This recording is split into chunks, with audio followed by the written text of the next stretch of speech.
गांव सुखपुर में एक व्यापारी रहता था जिसका नाम रमेश चंद था। व्यापारी के पास धन दौलत की कोई कमी नहीं थी। उसका व्यापार दूर दूर तक फैला हुआ था। उसकी पत्नी गीता बहुत ही नेक दिल की औरत थी। व्यापारी के घर में एक बूढ़ी नौकरानी रहती थी जो काफी सालों से उनके घर में काम कर रही थी।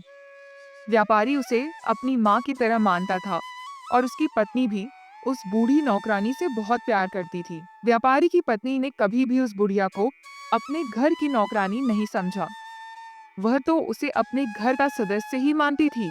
व्यापारी भी बूढ़ी अम्मा के साथ अपने दिल की हर बात कर लिया करता था। बेटा, तू पिछले कई दिनों से बहुत परेशान लग रहा है। क्या बात है? कोई परेशानी है क्या? अम्मा, क्या बताऊं? मैं ये सोच सोच कर परेशान हूं कि शादी को इतने साल हो गए लेकिन अभी तक कोई संतान नहीं हुई है। मेरा इतना बड़ा व्यापार है, इसका क्या होगा? मेरे बाद कौन संभालेगा इसे? और अब उम्र भी बढ़ने लगी है। अगर एक बेटा होता तो वह मेरे सुख दुख में मेरा साथ देता और मुझे कुछ राहत मिल जाती। बेटा, मैं तुम्हारे दुख को समझ सकती हूँ, लेकिन ईश्वर की योजना के आगे किसी की इच्छा नहीं चलती। ईश्वर के घर देर है, अंधेर नहीं। ऊपर वाले ने चाहा तो तुम्हारे घर एक फूल सा बच्चा जन्म लेगा। कुछ दिन बीत गए और फिर एक दिन बूढ़ी अम्मा व्यापारी से कहती है, बधाई हो बेटा, बहुत बड़ी खुशखबरी लाई हूँ। क्या खुशखबरी है अम्मा? जल्दी बताओ। बेटा, तुम्हारी पत्नी गीता जल्द ही माँ बनने वाली है।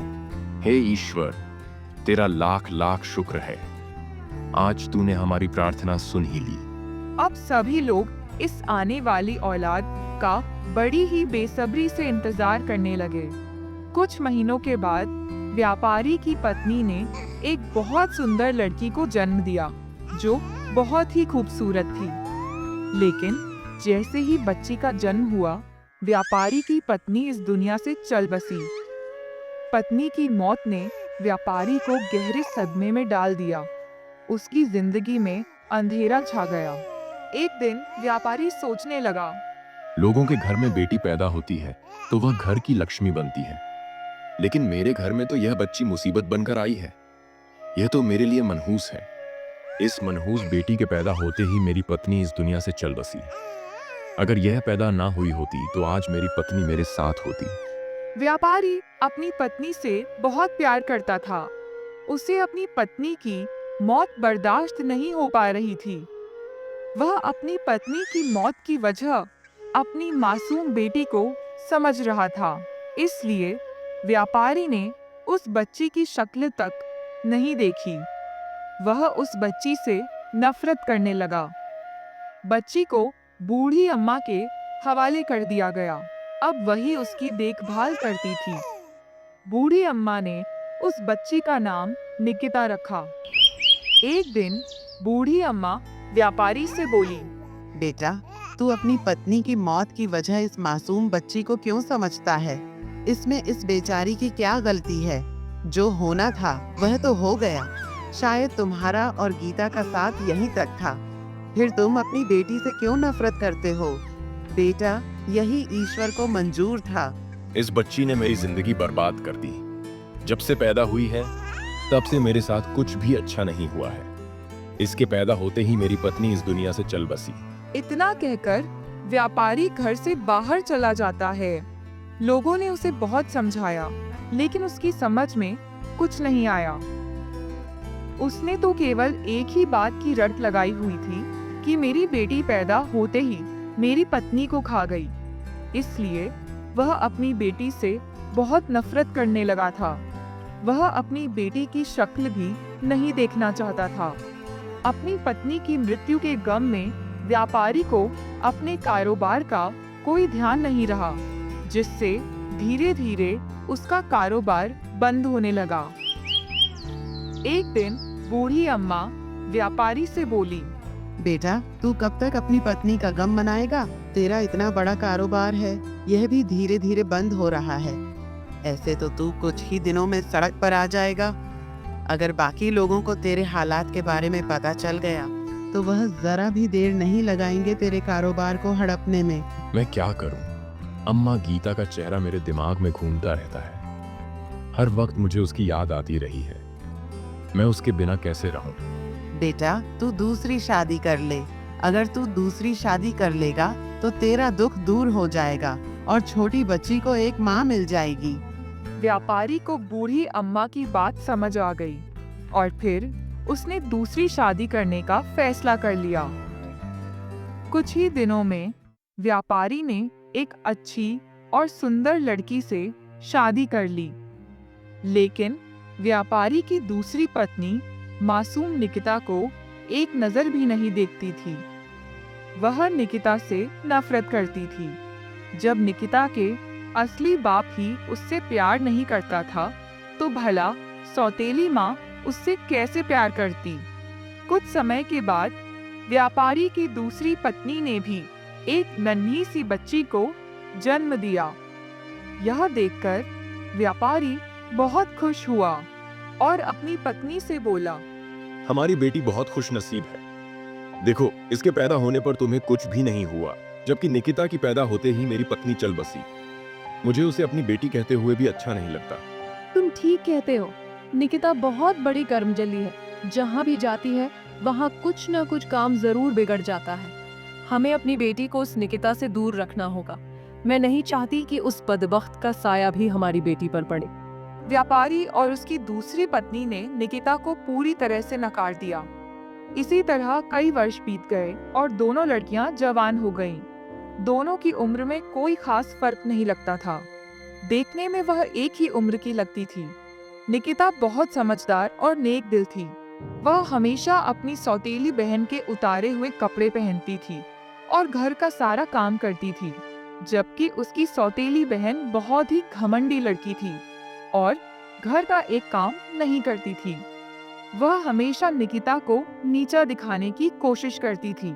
एक दिन व्यापारी बहुत खुश था, लेकिन जैसे ही उसकी नजर अपनी बेटी निकिता पर पड़ती है, तो वह गुस्से से आग बबूला हो जाता है और फिर बूढ़ी नौकरानी से कहता है, मैं इस मनहूस की शक्ल नहीं देखना चाहता। इसकी शक्ल देखकर मेरा सारा दिन खराब हो जाता है। उसे कह देना कि कमरे से बाहर ना निकले। बेटा, तू एक काम कर। जब तुझे निकिता से इतनी नफरत है तो तू उसका विवाह कर दे। फिर वह अपने ससुराल चली जाएगी। उसके बाद न वह यहाँ रहेगी और न ही तुझे दिखेगी। अम्मा जी सही कह रही हैं। हमें उस मनहूस की शादी कर देनी चाहिए ताकि उससे हमारी जान छूट जाए। तुम ठीक कहती हो। हमें जल्दी से जल्दी उसकी शादी कर देनी चाहिए ताकि इस कर्मजली का साया हमारे घर से दूर हो जाए। लेकिन मुझे इस बात का डर है कि हम जिस घर में भी इसकी शादी करेंगे, यह उस घर में भी अपनी मनहूसियत फैला देगी और फिर उस घर के लोग बर्बाद हो जाएंगे। इसीलिए हमें इसकी शादी किसी ऐसे घर में करनी चाहिए जो बिल्कुल गरीब हो और जिस लड़के से इसकी शादी हो वह भी इसकी तरह मनहूस हो। अगर हमने इसके लिए कोई अच्छा खासा लड़का तलाश किया तो यह कर्मजली उसे भी खा जाएगी। इसलिए मेरी मानो तो किसी अच्छे भले लड़के की जिंदगी खराब मत करो। ये जिस घर में भी कदम रखेगी न जाने किस किस को खा जाएगी और इसकी वजह से हम लोगों को इसके ससुराल वालों से न जाने क्या क्या सुनना पड़ेगा। मोहिनी, तुम बिल्कुल ठीक कह रहे हो। फिर व्यापारी ने अपने 2 नौकरों को बुलाया और उनसे कहा, मैं अपनी बेटी निकिता की शादी करना चाहता हूँ। तुम कोई लड़का तलाश करो। हुजूर, हम लड़का कहाँ तलाश करें? हमारी नजर में तो कोई अच्छा और अमीर खानदान का लड़का नहीं है। अरे, अमीर और अच्छे खानदान की जरूरत नहीं है। कोई ऐसा लड़का हो जो किसी भी अच्छे खानदान से ना हो और ना ही कोई बड़ी संपत्ति वाला। अरे, कोई गरीब भिखारी तलाश करो। हुजूर, आप यह क्या कह रहे हैं? अगर आप गरीब भिखारी से या किसी से निकिता की शादी करेंगे तो लोग क्या सोचेंगे? और निकिता की तो जिंदगी ही खराब हो जाएगी। मैंने तुमसे जितना कहा है बस उतना करो। ज्यादा बकवास करने की जरूरत नहीं है और जल्द से जल्द मुझे कोई ऐसा लड़का तलाश करके बताओ। इतना कहकर व्यापारी वहां से चला जाता है और नौकर भी ऐसे लड़के की तलाश में निकल पड़ते हैं। यह सब देखकर व्यापारी की दूसरी पत्नी बहुत खुश होती है। वो तो चाहती ही यही थी कि उसकी कर्मजली बेटी हमेशा दुखी रहे और उसे कभी भी कोई सुख नसीब ना हो। जबकि बूढ़ी अम्मा बहुत दुखी होती है क्योंकि वह निकिता से बहुत प्रेम करती थी। उसने निकिता को अपनी बेटी की तरह पाला था। उधर वह दोनों नौकर लड़के की तलाश कर रहे थे। काफी तलाश करने के बाद उन्हें एक बुढ़िया दिखाई दी जो अपने जवान बेटे के साथ भीख मांग रही थी। जब शाम को वह बुढ़िया अपने घर गई तो व्यापारी के नौकर उसके पीछे पीछे घर पहुंच गए और बुढ़िया से बोले, हम बहुत दिन से तुम जैसे गरीब भिखारी की तलाश में थे। आखिरकार हमारी कोशिश कामयाब हो गई। तुम क्या कह रहे हो? मुझे कुछ समझ नहीं आ रहा। आखिर तुम गरीब भिखारी की तलाश क्यों कर रहे हो? वह सब तुम छोड़ो। हम तुम्हारे बेटे के लिए रिश्ता लेकर आए हैं। हमारे मालिक बहुत बड़े व्यापारी हैं। हम उनकी बेटी निकिता की रिश्ता तुम्हारे बेटे के लिए लाए हैं। लेकिन बेटा, तुम्हारे मालिक अपनी बेटी की शादी मुझ जैसी गरीब भिखारी के बेटे से क्यों करना चाहते हैं? वो हम नहीं जानते। बेटा, क्यों मजाक करते हो? हम तो पहले ही किस्मत के सताए हुए हैं। ऊपर से तुम लोग क्यों हमारा मजाक बनाते हो? भला कोई अमीर आदमी हम जैसे गरीब लोगों के साथ अपनी बेटी की शादी क्यों करेगा? अरे, हम मजाक नहीं कर रहे। हमारी बात का विश्वास करो, हम बिल्कुल सच कह रहे हैं। काफी समझाने के बाद बुढ़िया राजी हो जाती है और उनसे कहती है, देखो, मैं अपने बेटे का रिश्ता करने को तैयार हूँ, लेकिन याद रहे हम भिखारी हैं और भीख मांगकर अपना गुजारा करते हैं। हम तुम्हारे मालिक की बेटी को ऐशो आराम की जिंदगी नहीं दे सकते। उस चीज की तुम चिंता मत करो। अगले हफ्ते हमारे मालिक अपनी बेटी की शादी तुम्हारे बेटे से कर देंगे। इतना कहकर दोनों नौकर चले जाते हैं। उनके जाने के बाद बुढ़िया अपने बेटे से कहती है, चलो, इसी बहाने तेरी शादी तो हो जाएगी और हम जैसे भिखारी का रिश्ता एक बड़े घर से जुड़ जाएगा। माँ, मेरी समझ में नहीं आ रहा कि वह इतना बड़ा व्यापारी है, फिर भी अपनी बेटी का विवाह गरीब घर में करना चाहता है। जरूर इसके पीछे कोई ना कोई बड़ी वजह है। मुझे भी ऐसा ही लगता है। हो सकता है लड़की अंधी या गूंगी बहरी हो, और यह भी हो सकता है कि लड़की अनपढ़ जाहिल हो। खैर, जो भी हो वो तो बाद में ही पता चलेगा। अब तू जल्दी से अपनी शादी की तैयारी कर ले। उधर वह दोनों नौकर खुश होते हुए व्यापारी के पास जाते हैं और व्यापारी से कहते हैं, हुजूर, जिस तरह के लड़के की आपको तलाश थी, उस तरह का लड़का मिल गया है। उसके परिवार में एक बुढ़िया और वह लड़का है। दोनों भीख मांगकर अपना गुजारा करते हैं। बहुत खूब, मुझे तुम दोनों से यही उम्मीद थी। अब मेरा उस मनहूस बेटी से पीछा छूट जाएगा। कुछ ही दिनों में व्यापारी बड़े ही सादे तरीके से अपनी बेटी निकिता की शादी भिखारी के बेटे से करवा देता है। इतना अमीर होने के बावजूद भी व्यापारी निकिता को दहेज में कुछ भी नहीं देता है। जब बुढ़िया बहू को देखती है तो हैरान रह जाती है और सोचने लगती है, ये लड़की तो बहुत सुंदर है, बिल्कुल राजकुमारी की तरह। मैं तो सोच रही थी कि कोई काली कलोटी या गूंगी बहरी होगी। ये तो किसी परी की तरह लग रही है। जबकि निकिता अपने ससुराल को देखकर बहुत ही हैरान होती है और सोचने लगती है, आखिर पिताजी ने मुझसे बदला ले ही लिया और मेरी शादी भिखारी से करवा दी। यह तो भीख मांगकर अपना गुजारा करते हैं। क्या मुझे भी भीख मांगनी पड़ेगी? नहीं, मैं भीख नहीं मांग सकती। हे ईश्वर, मेरी मदद करो। अभी तक तो निकिता व्यापारी के महल जैसे घर में रहा करती थी, लेकिन अब उसे भिखारी के टूटे फूटे घर में रहना पड़ेगा। लेकिन इस पर भी वह ईश्वर का शुक्र करती है और जैसे तैसे वह उन दोनों के साथ अपना जीवन बिताने लगती है। निकिता घर में जब भी खाना बनाती तो वह सबसे पहले अपनी सास और अपने पति को देती और जो बच जाता वह खुद खा लेती, और अगर कुछ नहीं बचता तो वह पानी पीकर ईश्वर का शुक्र करके सो जाती। निकिता का पति भिखारी जरूर था, लेकिन वह बहुत नेक था और अपनी पत्नी से बहुत प्रेम करता था। उधर व्यापारी की पत्नी व्यापारी से कहती है, अब हमारी कर्मजली मनहूस बेटी यहाँ से चली गई है। उसका मनहूस साया हमारे घर से टल गया है। हमें अपनी छोटी लाडली प्यारी बेटी की शादी भी कर देनी चाहिए। मेरी बेटी के लिए कोई ऐसा लड़का तलाश करो जो किसी राजकुमार से कम नहीं होना चाहिए, और ऐसा घर हो जहाँ मेरी बेटी राज करे, उसे कोई काम न करना पड़े, जिससे दुनिया की सभी खुशियाँ मिले। तुम बिल्कुल परेशान मत हो। मैं अपनी प्यारी बेटी के लिए बिल्कुल ऐसा ही घर तलाश करूंगा जहां वह किसी महारानी से भी ज्यादा खुशी पा सके। फिर व्यापारी अपनी छोटी लाडली बेटी के लिए रिश्ता तलाश करना शुरू कर देता है। कुछ दिन तलाश करने के बाद उसे एक बहुत अमीर लड़का मिल जाता है। व्यापारी अपनी छोटी बेटी की शादी उस लड़के से कर देता है। व्यापारी अपनी छोटी बेटी को कीमती कपड़े और जेवर देता है। उधर उसकी बड़ी बेटी, जिसे वह कर्मजली मनहूस कहा करता था, वह बेचारी गरीबी में जैसे तैसे अपना गुजारा कर रही थी। वह कभी किसी से कोई शिकायत नहीं करती थी। बुढ़िया भिखारी इसी सीधी सादी बहू को पाकर बहुत खुश थी, जबकि व्यापारी की छोटी बेटी एक बहुत ही अमीर घर में राजकुमारी की तरह रह रही थी। एक दिन निकिता अपने पति से बोली, स्वामी, तुम दोनों माँ बेटे कब तक भीख मांगकर अपना गुजारा करते रहोगे? मुझे तुम्हारा भीख मांगना बिल्कुल भी अच्छा नहीं लगता है। तुम्हें कोई काम करना चाहिए अपना गुजारा करने के लिए। निकिता, तुम सही कहती हो, पर मैंने आज तक कोई काम नहीं किया है। बचपन से आज तक केवल भीख मांगकर ही गुजारा किया है। इसलिए मुझे कोई हुनर भी नहीं आता और ना ही मैं पढ़ा लिखा हूँ। तो फिर मैं क्या काम करूँ? देखो, मेहनत करने से सब आ जाता है। अगर तुम कोशिश करोगे तो अवश्य ही तुम्हें कोई काम मिल जाएगा। ठीक है निकिता, मैं आज से ही भीख मांगना छोड़ दूंगा और माँ से भी भीख मांगने के लिए मना कर दूंगा। फिर भिखारी का बेटा अपनी माँ के पास जाकर अपनी माँ से कहता है, माँ, आज से हम दोनों भीख नहीं मांगेंगे। ये तू क्या कह रहा है बेटा? अगर हम भीख नहीं मांगेंगे तो ऐसे तो हम भूखे मर जाएंगे। माँ, अब चाहे भूखे मरे या जिंदा रहे, लेकिन मैंने सोच लिया है कि आज से हम किसी के आगे हाथ नहीं फैलाएंगे।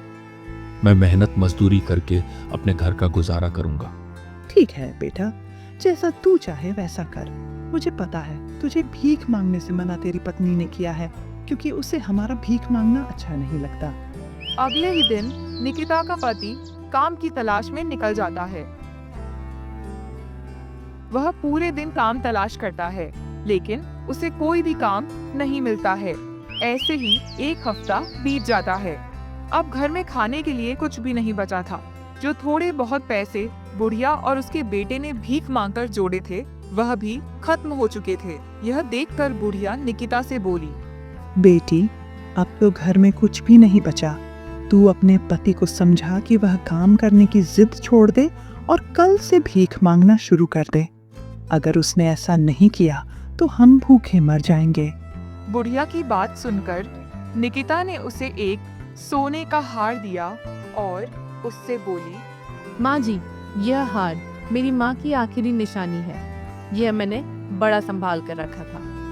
आप एक काम करो, इस हार को बेच आओ। इसे बेचकर जो भी पैसे मिलेंगे हम उससे कोई काम शुरू करेंगे।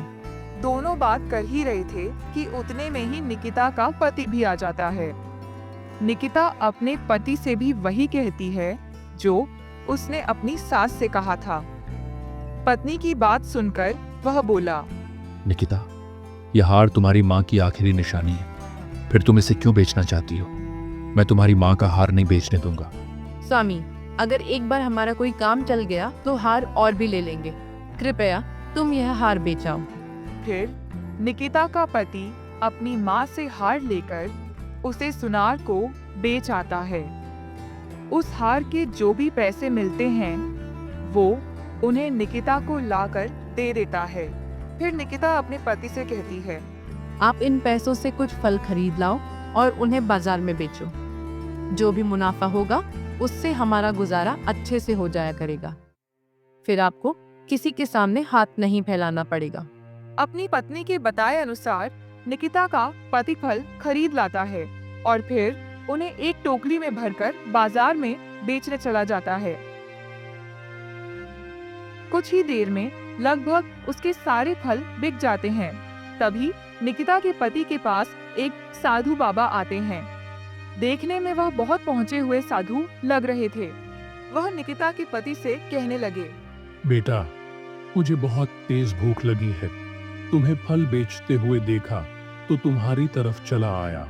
साधु बाबा के कहने पर निकिता का पति उन्हें कुछ फल उठाकर दे देता है।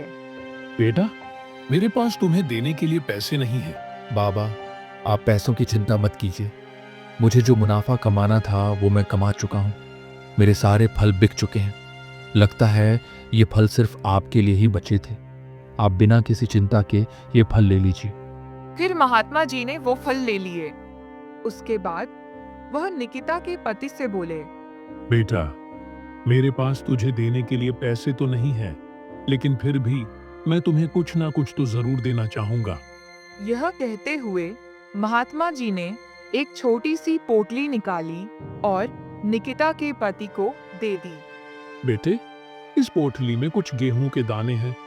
इस समय तो मेरे पास सिर्फ यही है, तुम यही रख लो। निकिता के पति ने साधु बाबा से वह पोटली ले ली। उसके बाद महात्मा जी निकिता के पति को आशीर्वाद देकर आगे बढ़ गए। उसके बाद निकिता का पति भी अपने घर चला गया। घर पहुंचते ही बुढ़िया ने अपने बेटे से पूछा, बेटा, फल बिके कि नहीं? माँ, ईश्वर की कृपा से सारे फल बिक गए और अच्छा मुनाफा भी हुआ है। ये तो बहुत अच्छी बात है बेटा। चल, अब तू मुंह हाथ धोकर खाना खा ले, सुबह से भूखा है। खाना खाने के बाद निकिता का पति कमाए हुए पैसे अपनी पत्नी को दे देता है और फिर अपनी पत्नी से कहता है, निकिता, आज तो अच्छा मुनाफा हो गया। मेरे सारे फल भी बिक गए। एक साधु बाबा भी मेरे पास फल लेने आए थे, लेकिन उनके पास पैसे नहीं थे, इसलिए मैंने उन्हें ऐसे ही फल दे दिए। उसके बदले मुझे वो ये पोटली देकर गए थे। कह रहे थे कि इसमें गेहूं के दाने हैं। अपने पति की बात सुनकर निकिता बोली, जरूर, वह कोई पहुंचे हुए साधु है। लाओ, वो पोटली मुझे दे दो, मैं उसे खोलकर देखूं आखिर उसमें है क्या। पोटली लेकर जैसे ही निकिता ने खोल कर देखी तो उसमें चमकते हुए हीरे थे। हीरों को देखकर दोनों पति पत्नी हैरान रह गए। निकिता ने जल्दी से अपनी सास को बुलाकर उसे वह हीरे दिखाए। लगता है अब ईश्वर ने हमारे दिन बदल दिए हैं। इन हीरे के बदले में हमें बहुत सारे पैसे मिल सकते हैं। आप इन हीरों को सुनार को बेचाओ। यह काफी महंगे हीरे हैं। इन्हें बेचकर हमें काफी पैसे मिलेंगे। निकिता का पति हीरे लेकर सुनार के पास पहुंच जाता है। काफी देर जांच करने के बाद सुनार बोला, ये हीरे तो बहुत कीमती है। ऐसे हीरे मैंने आज तक नहीं देखे। फिर ये हीरे तुम्हारे पास कहां से आए? मुझे ये हीरे मेरी पत्नी ने दिए। मेरी पत्नी रमेश चंद व्यापारी की बेटी है। अच्छा, तुम्हारी पत्नी रमेश चंद व्यापारी की बेटी है? अरे, रमेश चंद तो बहुत ही भले आदमी है। मैं अभी तुम्हें इन हीरों की रकम देता हूँ। फिर सुनार निकिता के पति को हीरों के पैसे दे देता है। हीरे बेचने के बाद निकिता अपने पति को व्यापार करने की सलाह देती है। कुछ ही दिनों में उन लोगों के दिन बिल्कुल बदल जाते हैं। अब वह गरीब भिखारी नहीं बल्कि बहुत ही अमीर बन चुके थे। उसकी गिनती नगर के सबसे अमीर सेठों में होने लगी थी। उधर निकिता का व्यापारी बाप बहुत गरीब बन चुका था। उसके सभी व्यापार बंद हो गए थे। एक दिन निकिता ने अपने घर पर बहुत बड़ी दावत रखी थी। उसमें वह अपने माता पिता और सौतेली बहन को भी बुलाती है। जब व्यापारी और उसकी पत्नी को पता चला कि उनकी कर्मजली बेटी ने एक बहुत बड़ी दावत रखी है, तो व्यापारी की दूसरी पत्नी बोली, भला वह गरीब भिखारी इतनी बड़ी दावत कैसे रख सकते हैं? मुझे तो यकीन ही नहीं हो रहा। हमें वहां जाकर देखना चाहिए कि आखिर माजरा क्या है। फिर व्यापारी और उसकी दूसरी पत्नी निकिता के घर पहुंच जाते हैं और निकिता की सौतेली बहन भी अपने पति के साथ निकिता के घर पहुंच जाती है। सब भिखारी के घर को देखकर हैरान हो जाते हैं और सोचने लगते हैं कि जो कल तक भीख मांगकर अपना गुजारा करते थे, आज वह इतने अमीर कैसे हो गए। सभी रिश्तेदारों के सामने बूढ़ी भिखारी निकिता से कहती है, बेटी, वैसे तो तेरे माँ बाप ने तेरा नाम मनहूस कर्मजली रख दिया था, लेकिन तू तो मेरे घर की लक्ष्मी है। जब से तू इस घर में आई है, यह घर खुशियों से भर गया है। बुढ़िया की बात सुनकर व्यापारी की आंखों में आंसू आ गए। उसका पत्थर जैसा दिल मोम का बन गया और वह सोचने लगा, अपनी जिस बेटी को मैं हमेशा मनहूस कर्मचली समझता रहा, असल में तो यह बहुत ही सौभाग्यशाली है। इसने अपने ससुराल में आते ही इन भिखारियों की किस्मत बदल दी। जब से मैंने निकिता की शादी की है, मैं कंगाल हो गया हूँ। ईश्वर मुझे मेरे कर्मों की सजा दे रहे हैं। अपने पिता की आंखों में आंसू और उन्हें परेशान देखकर निकिता बोली, पिताजी, क्या बात है? आप रो क्यों रहे हो? मेरी प्यारी बेटी, मुझे माफ कर दे। मैंने हमेशा तुझे मनहूस समझा, कभी तुझसे बात तक नहीं की, हमेशा बुरा भला कहता रहा। मैं बहुत बुरा पिता हूं। ईश्वर मुझे कभी माफ नहीं करेंगे। मैं बहुत बड़ा पापी हूं। मुझे अपने कर्मों की सजा मिल रही है। पिताजी, आपने कोई पाप नहीं किया। मैं आपसे नाराज नहीं हूँ। अब तुम और माँ कुछ दिन यहीं मेरे घर पर रहो। अब निकिता की सौतेली माँ को भी अपनी गलती का एहसास हो गया कि अपनी जिस सौतेली बेटी को वह मनहूस समझती थी, वह तो असल में बहुत ही किस्मत वाली थी, जिसने अपनी मेहनत और अपनी अक्लमंदी से अपने ससुराल वालों के दिन ही बदल दिए। फिर निकिता की सौतेली माँ भी निकिता से अपने बुरे बर्ताव के लिए माफी मांगती है। अब निकिता के दिल में भी उन सभी के लिए कोई शिकायत नहीं थी। उसके बाद सभी निकिता से बहुत प्यार करने लगे।